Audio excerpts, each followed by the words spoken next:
Hi നമസ്കാരം കൂട്ടുകാരെ. താളന്തവരയുടെ പുതിയൊരു എപ്പിസോഡിലേക്ക് ഏവർക്കും സ്വാഗതം. ഇന്ന് ഞാനൊരു ചെമ്മീൻ കറിയാണ് ഉണ്ടാക്കിയിട്ടുള്ളത്. കണ്ടില്ലേ, ചെമ്മീൻ കറി ആയി വരുന്നുണ്ട്. അപ്പോൾ ഈ കറി എങ്ങനെ ഉണ്ടാക്കിയതെന്ന് എല്ലാവരും ഉണ്ടാക്കുന്ന രീതിയിൽ തന്നെ ആയിരിക്കും, എന്നാലും ഓരോരോ നാട്ടിൽ ഓരോരോ വ്യത്യാസം ഉണ്ടാകുമല്ലോ. അപ്പം ഞാനിത് ഉണ്ടാക്കിയത് എങ്ങനെയാണെന്ന് കണ്ടു നോക്കിയാലോ. അതിന് വേണ്ടിയിട്ടുള്ള ചേരുവകൾ എടുത്ത് വെച്ചിട്ടുണ്ട്. തക്കാളി, സവാള, പച്ചമുളക്, ഇഞ്ചി, വെളുത്തുള്ളി, മല്ലിപ്പൊടി, മുളക് പൊടി, അങ്ങനെ എല്ലാം എടുത്ത് വെച്ചിട്ടുണ്ട്. അപ്പോൾ അതിന് വേണ്ടി ഞാനൊരു മണ്ടച്ചട്ടി അടുപ്പത്ത് വെച്ചു. കുറച്ച് എണ്ണ ഒഴിച്ചു. എണ്ണ ചൂടായി വരുന്ന സമയത്ത് ഞാൻ കുറച്ച് ഉലുവ പൊട്ടിക്കുന്നുണ്ട്. ഞാൻ സാധാരണ മീൻ കറിക്ക് അങ്ങനെ എല്ലാത്തിനൊന്നും ഉലുവ ഇടയില്ല, എന്നാലും ചിലതിനിടും. അപ്പോൾ ഇതിന് ഞാൻ ഉലുവ പൊട്ടിച്ചിട്ടുണ്ട്. കുറച്ച് കറിവേപ്പിലയും കൂടി ഇട്ടു.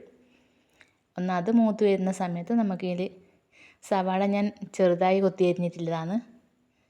അപ്പോൾ അത് ചേർക്കണം, വെളുത്തുള്ളി ചേർക്കണം, എല്ലാം ചേർക്കാനുണ്ട്. അപ്പോൾ അങ്ങനെ നമ്മുടെ കറിവേപ്പില നന്നായി മൂത്ത് വന്നിട്ടുണ്ട്. ഇനിയിപ്പോൾ ഇതിലേക്ക് നമുക്ക് കുറച്ച്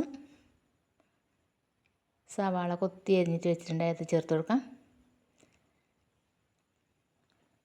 ഇത് സാധാരണ നമ്മുടെ വീട്ടിൽ എന്ത് മീൻ കിട്ടിക്കഴിഞ്ഞാലും അതിനെ ഒന്ന് ഫ്രൈ ചെയ്തിട്ടാണ് കറി ഉണ്ടാക്കൽ. പക്ഷേ ഇത് ഞാൻ സാധാരണ നാടൻ രീതിയിലുള്ള ഒരു കറിയാണ് ഉണ്ടാക്കുന്നത്. ഇതിന് ഫ്രൈ ചെയ്യുന്നില്ല. ചെമ്മീൻ വെച്ചിട്ട് സാധാ നാടൻ കറി എല്ലാവരും ഉണ്ടാക്കുന്ന രീതിയിൽ തന്നെ ആയിരിക്കും. പക്ഷേ ഞങ്ങളെ കാസർഗോട്ടെ വിഭവം എങ്ങനെയാണെന്നല്ലോ ഒന്ന് കണ്ടു നോക്കിക്കോളും. അപ്പം സവാള ഒന്ന് മൂപ്പിച്ചെടുക്കാം.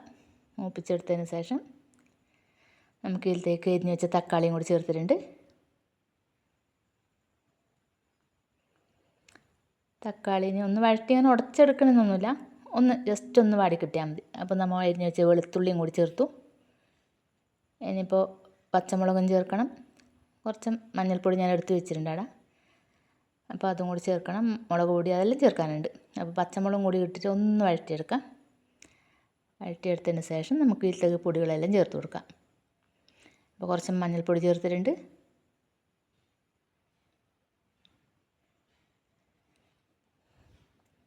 തീ കുറച്ച് സിമ്മിൽ വെച്ചിട്ടാണുള്ളത്, അല്ലെങ്കിൽ ഈ പൊടികൾ ചേർക്കുമ്പോൾ പെട്ടെന്ന് കരിഞ്ഞു പോകും. പിന്നെ തക്കാളിയും ഉള്ളിയെല്ലാം ഇല്ലതുകൊണ്ട് അത്ര പെട്ടെന്ന് കരിയില്ല. എന്നിരുന്നാലും തീ കുറച്ച് വെച്ചാൽ മതി. അപ്പോൾ 2 സ്പൂണ് മുളക് പൊടി ഇട്ടു, 2 സ്പൂണ് മല്ലിപ്പൊടിയും കൂടി ഇട്ടു. ഒന്നിൽ കിടന്ന് കുറച്ച് അതിൻ്റെ ഒരു പച്ചച്ചവ മാറും വരെ നമുക്ക് ഇതിനൊന്ന് വഴറ്റിയെടുക്കാം.